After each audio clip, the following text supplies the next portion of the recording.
It's been a week or so since Under Night In-Breath 2 launched, and I've been getting a fair number of games against new players. And in these matches, I've noticed a lot of players aren't utilizing the basic and mostly universal Okizeme of the game. So in this video, I would like to explain what you can do on Okizeme to increase your chances of opening up your opponents. Alright, first I'd like to mention that Okizeme is the act of attacking your opponents when they are waking up from a knockdown. This is the ultimate, it's my turn to press buttons phase in any fighting game. If you want more details on how this concept works, check out the dedicated video on this channel. Now, let's say you got a good combo into a knockdown that allows you to be up close to your opponent. The most standard and consistent thing to do is a low committal meaty attack like 2A. If the opponent is mashing an attack or trying to jump away, they will get hit and you can combo.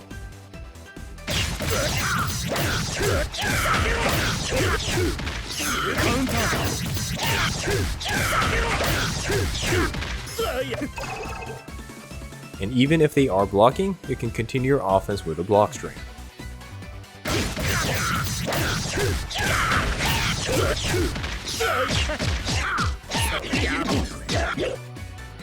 This is the ultimate litmus test to see what your opponent is going to do on wake up. In the beginner levels, a lot of players will not block, so doing this and looping combos into Okizeme will net you a lot of hits. Now, if you play against more experienced players, they are most likely going to crouch block. This is where the second test comes in. Will your opponent be able to react to assault attacks? Assault is a universal mechanic that allows you to do overhead attacks that cannot be crouch blocked. So if your opponent is expecting a 2A and blocking low, they may not react fast enough to block assault attacks.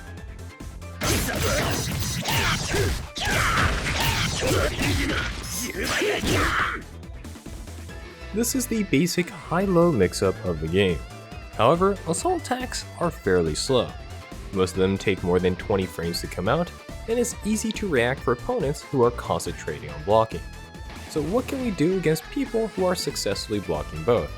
One easy answer is to throw. Throw has very fast startup and cannot be blocked. Damage is quite good as well. Some of you hearing this might be wondering why do an assault when you can throw then? One major reason is that on wake up, characters will have throw invisibility for a few frames. So you cannot do meaty throws like Street Fighter 6. If you want to do a throw, you have to wait a few frames or else the throw will simply go through the opponent.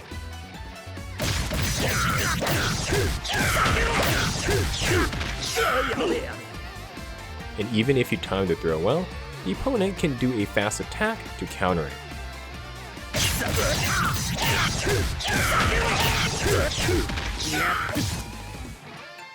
This is why it is very important to only attempt throws when you have conditioned the opponent to block. Now, I've already partially mentioned it, but the counter to this throw attempt for the defender is to do a fast attack or tech the throw attempt. The tech attempt can be countered by an assault attack, as throws will whiff on airborne characters,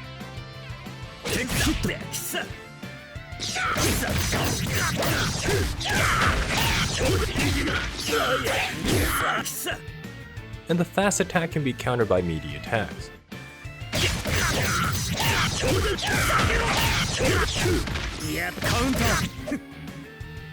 And with that, we have come full circle on the cycle of counters.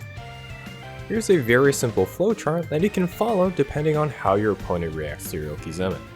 Obviously, you don't have to follow this exactly, but hopefully this can give you a general idea on what to do. As a heads up, there are more branching paths to this cycle.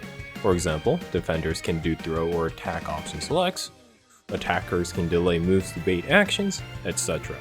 But for the beginner levels, this cycle should be enough to cover most bases. If people found this helpful, I might make a follow-up video including options and counters based around these advanced techniques. So consider subscribing to this channel and supporting through Patreon. You can also visit me on Twitch where I do these tactics. Alright, until next time, have fun with fighting games.